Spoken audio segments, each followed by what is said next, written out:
다 함께 사도신경 하심으로 1월 7일 목요일 에바다 교회 오늘을 여는 말씀 시작하도록 하겠습니다. 나는 전능하신 아버지 하나님 천지의 창조주를 믿습니다. 나는 그의 유일하신 아들 우리 주 예수 그리스도를 믿습니다. 그는 성령으로 잉태되어 동정녀 마리아에게서 나시고 본디오 빌라도에게 고난을 받아 십자가에 못 박혀 죽으시고 장사된 지 사흘 만에 죽은 자 가운데서 다시 살아나셨으며 하늘에 오르시어 전능하신 아버지 하나님 우편에 앉아 계시다가 거기로부터 살아있는 자와 죽은 자를 심판하러 오십니다. 나는 성령을 믿으며 거룩한 공교회와 성도의 교제와 죄를 용서받는 것과 몸의 부활과 영생을 믿습니다. 아멘. 하나님께서 오늘 우리에게 주신 말씀은 창세기 6장 1절에서 8절까지의 말씀입니다. 구약성경 8페이지 창세기 6장 1절에서 8절까지의 말씀입니다. 함께 읽겠습니다. 사람이 땅 위에 번성하기 시작할 때에 그들에게서 딸들이 나니 하나님의 아들들이 사람의 딸들의 아름다움을 보고 자기들이 좋아하는 모든 여자를 아내로 삼는지라. 여호와께서 이르시되 나의 영이 영원히 사람과 함께하지 아니하리니 이는 그들이 육신이 됨이라. 그러나 그들의 날은 120년이 되리라 하시니라. 당시에 땅에는 네피림이 있었고 그 후에도 하나님의 아들들이 사람의 딸들에게로 들어와 자식을 낳았으니 그들은 용사라 고대의 명성이 있는 사람들이었더라. 여호와께서 사람의 죄악이 세상에 가득함과 그의 마음으로 생각하던 모든 계획이 항상 악할 뿐임을 보시고 땅 위에 사람 지으셨음을 한탄하사 마음에 근심하시고 이르시되 내가 창조한 사람을 내가 지면에서 쓸어버리되 사람으로부터 가축과 기는 것과 공중의 새까지 그리하리니 이는 내가 그것들을 지었음을 한탄함이니라 하시니라. 그러나 노아는 여호와께 은혜를 입었더라. 아멘. 창세기 5장에 보면 아담의 족보가 기록되어져 있습니다. 족보를 가만히 들여다보면 사람들의 평균 수명이 900세에 가까이 되고 오랜 기간 동안에 자녀를 낳으며 살았다라는 것을 우리가 알 수 있습니다. 다시 말하면 우리가 살아가는 세상에 인구수가 증가하게 됩니다. 창조 과학론자들은 아마도 이 성경의 본문을 보면서 과학적으로 추적해서 검사를 해 보았을 때 이 시대에 지구에 존재하는 인구의 수가 지금과 별반 다르지 않을 정도로 많았을 것이다라고 예측을 합니다. 더 우월하고 더 다양한 유전자를 가진 사람들이 더 좋은 환경 속에서 폭발적으로 번성해 갔을 것이다라는 주장을 하고 있습니다. 성경도 그것을 말씀하십니다. 6장 1절 우리가 오늘 읽은 본문 6장 1절의 말씀에 보면 사람이 땅 위에 번성하기 시작할 때에 그들에게서 딸들이 나니라고 기록되어져 있습니다. 에덴 동산에서 쫓겨난 아담과 하와의 자손들이 세상 가운데 번성하기 시작했습니다. 선악과를 따먹은 아담과 하와를 하나님께서는 징계하셨지만 하나님께서 스스로 창조하신 사람을 모른다 하지 않으셨습니다. 그리고 계속해서 그들에게 생육하고 번성하는 축복을 내려주셨고 사람들은 하나님의 은혜와 축복 가운데 계속해서 번성해 가는 삶을 살아가고 있었습니다. 그런데 여기에 문제가 생깁니다. 사람들이 생육하고 번성할수록 땅을 정복하고 다스릴수록 하나님의 은혜를 발견하고 하나님의 축복에 감사하며 살아가는 것이 아니라 내 삶이 번성하듯 사람들의 죄악도 함께 번성하기 시작하는 겁니다. 생육하고 번성할수록 감사의 마음이 커지는 게 아니라 욕심의 마음이 커지기 시작한 거죠. 그리고 그것이 죄악으로 드러나기 시작합니다. 2절의 말씀입니다. 하나님의 아들들이 사람의 딸들의 아름다움을 보고 자기들이 좋아하는 모든 여자를 아내로 삼는지라. 아들들은 부모가 하나님이고 딸들은 부모가 사람인가? 라는 질문이 생기는데 그런 의미는 아닌 것 같습니다. 하나님께서 아담에게 갈비뼈를 취해서 하와를 창조하실 때에 이 만남을 통해서 하나님의 온전한 형상, 하나님의 기쁨을 누릴 수 있게 하셨다라는 말씀을 우리가 함께 나누었습니다. 그런데 세상에 많은 사람들이 하나님의 온전한 형상을 회복하기 위해서 또 만남과 결혼 가운데에서 하나님께서 세우신 가정 가운데에서 하나님의 온전한 기쁨을 하나님의 온전한 형상을 회복하기 위해 애쓰며 살아간 것이 아니라 본질을 훼손한 채 자신들만의 욕구를 쫓아 살아가는 아름다운 여성, 눈에 보이는 아름다움을 쫓아 살아가는 죄악 가운데 살아가고 있었다라고 성경이 말씀하시고 계십니다. 하나님께서는 이 모습을 바라보면서, 사람들의 이 삶의 모습을 바라보면서 이제는 이 세상을 벌하시기로 결정을 하십니다. 3절의 말씀입니다. 여호와께서 이르시되 나의 영이 영원히 사람과 함께하지 아니하리니 이는 그들이 육신이 됨이라. 그러나 그들의 날은 120년이 되리라 하시니라. 아멘. 하나님께서 이전에는 사람들을 더 영적으로 바라보아 주셨던 것 같습니다. 그도 그럴 것이 하나님의 형상, 하나님의 영을 닮도록 창조되었기 때문에 하나님께서 우리의 영혼을 깊이 바라보고 계셨던 것이죠. 그런데 하나님께서 이제 그 사람들과 함께 하시지 않기로 결정하십니다. 하나님의 온전한 기쁨, 하나님의 형상, 하나님의 성품이 내 안에 온전히 회복되어지지 아니하고 육체의 즐거움만을 따라 살아가는 사람들을 바라보시면서 하나님께서 이별을 결정하신 겁니다. 슬퍼해야 하는 것이 맞습니다. 두렵고 후회하는 마음, 그리고 예전으로 돌아가고자 하는 마음, 이제라도 하나님께 다시 우리가 붙들림을 당해야 한다라고 자각하고 다시금 하나님의 기쁨으로 살아가고자 하는 결단의 마음이 있어야 하는 것이 당연히 맞습니다. 그런데 사람들은 그렇게 생각하지 않습니다. 하나님의 경고에 귀를 기울이지 않았습니다. 왜냐하면 스스로가 대단하다, 스스로가 세상을 다스릴 만하다, 스스로 나에게 힘이 있다라고 생각했었기 때문입니다. 4절의 말씀입니다. 당시의 땅에는 네피림이 있었고 그 후에도 하나님의 아들들이 사람의 딸들에게로 들어와 자식을 낳았으니 그들은 용사라, 고대의 명성이 있는 사람들이었더라.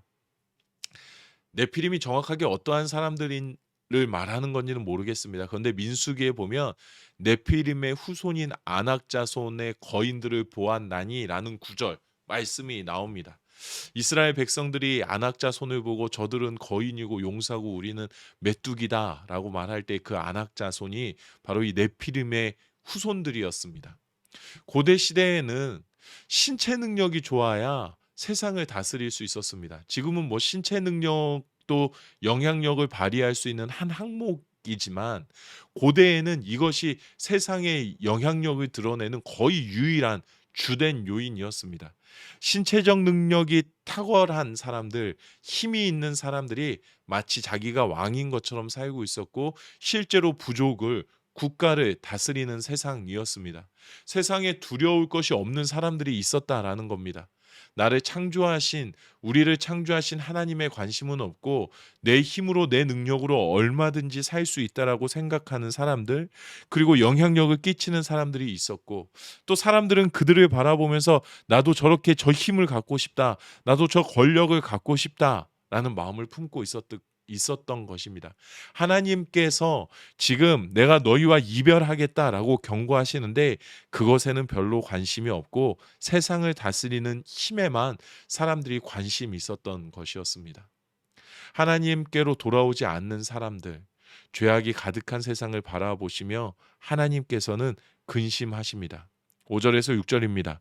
여호와께서 사람의 죄악이 세상에 가득함과 그의 마음으로 생각하는 모든 계획이 항상 악한 뿐임을 보시고 땅 위에 사람 지으셨음을 한탄하사 마음에 근심하시고. 하나님께서 창조하신 세상에 죄악으로 물들어 살아가는 사람들을 그냥 두지 않기로 결정하십니다. 하나님께서 한탄하시고 마음에 근심하시면서 물을 통해서 완전히 쓸어버리기로 결정을 하십니다. 스스로 절대 하나님께 돌아오지 못하는 사람들을 더 이상 놔두시지 않기로 하나님께서 결정을 하신 것입니다.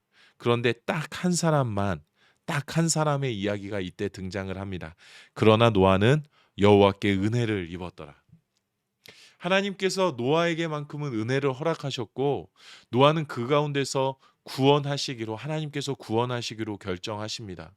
9절의 말씀에 보면 하나님께서 노아에게 은혜를 더하여 주셔서 노아가 당대의 완전한 자로 하나님과 동행하는 자로 살았다라고 성경이 말씀하고 계십니다.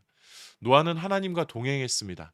다른 이들이 내가 살아가는 건 내 힘으로 살아가는 것이 최고라고, 내 힘을 모아서 세상에 영향력을 내비치며 살아가는 것이 최고라고 말하는 그 순간에 노아만큼은 하나님과의 동행, 하나님이 나의 하나님이시다라는 것을 인정하고 고백하는 것, 그것이 삶의 참된 이유와 목적이다라는 것을 깨달으며 살아가고 있었던 것입니다.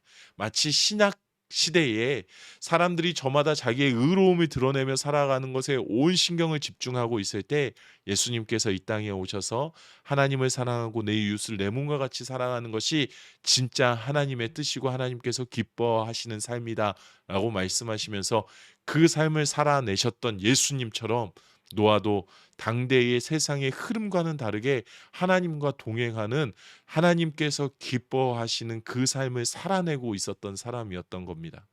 모두가 이 길로 가고 있는데 나 혼자 저만치 떨어져서 혼자 따로 살아가는 것, 그것은 그때나 지금이나 어, 다르지 않습니다. 너무나도 어려운 일입니다.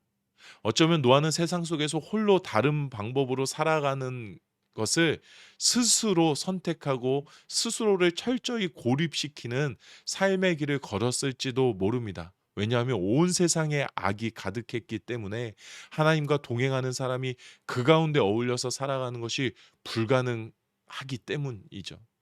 그런데 하나님께서는 이것을 기뻐하셨습니다. 모두가 다 괜찮은 거라고, 모두가 다 가는 것이 어 그것이 길이라고, 이것이 정답이라고 말하는 그때에, 이것이 정답이 아니라 아무도 들어주지 않아도 하나님과 함께 가는 것이 정답이고 그것이 옳은 것이다라고 생각하고 걸었던 노아의 삶을 기뻐하시고 그것이 진짜 정답이다라고 말씀해 주고 계신 겁니다. 사람들이 가는 길을 따라가다 보면 늘 우리의 마음이, 영혼이, 생각이 이리저리 흔들리게 되는 것들을 경험합니다. 아무리 노력하고 끊임없이 아무리 끊임없이 노력해도 경쟁하고 비교하게 되고 나 혼자만 계속 뒤떨어지는 사람인 것처럼, 뒤떨어지는 삶인 것처럼 나를 바라보게 되는 때를 마주하는 일들이 참 많이 있습니다. 힘든 길임을 우리가 알고 답이 아니라는 것을 우리가 알면서도 우리의 죄성이, 우리가 늘 사람들이 살아가는, 세상이 살아가는 그 길로 우리를 끌어당깁니다. 하나님과 동행하는 것이 제일 안전합니다. 그것이 가장 안정적입니다.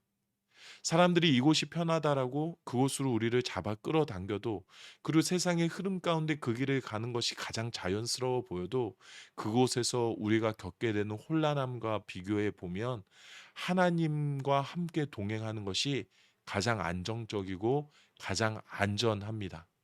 그런데 하나님과의 동행은 마치 세상이 걸어가는 길에 내가 가서 착 붙듯이 자석처럼 달라붙는 것과는 다른 느낌입니다.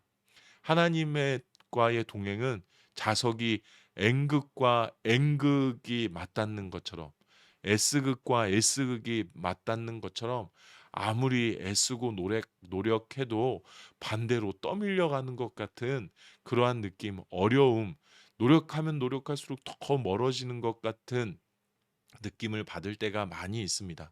그래서 포기하고 싶고 하기 싫을 때가 있는 것도 사실입니다. 그 이유는 무엇이냐? 우리의 죄성이 거부하기 때문입니다. 내 취향으로 선택하는 게 아니라 우리의 죄성이 하나님을 거부하고 있는 것을 우리로 하여금 속이고 있고, 그냥 내가 취향처럼 선택하는 것, 내가 하나님을 그냥 지금은 조금 밀어내고 있는 것 같이 우리에게 인식하게 만드는 겁니다. 하지만 우리에게 죄악이 있기 때문에 하나님과 가까워지는 것이 어렵고 힘든 겁니다. 그런데 거기에 항복해서는 안 됩니다. 내 죄성이 하나님과 가까워지는 것을 아무리 밀어내도 거기에 항복해서는 안 됩니다. 왜냐하면 예수님께서 십자가를 지어 주셨기 때문입니다. 그리고 그가 최선을 다해서 우리로 하여금 다시금 하나님께로 밀어주고 계시고, 다시금 하나님께 착 달라붙을 수 있도록 예수님께서 우리를 위하여서 십자가로, 능력의 부활로 일하고 계십니다. 그렇기 때문에 예수를 통한 하나님과의 동행을 우리가 얼마든지 우리 삶 가운데 누리며 살아갈 수 있고 하나님께서 그것을 우리에게 허락해 주고 계십니다.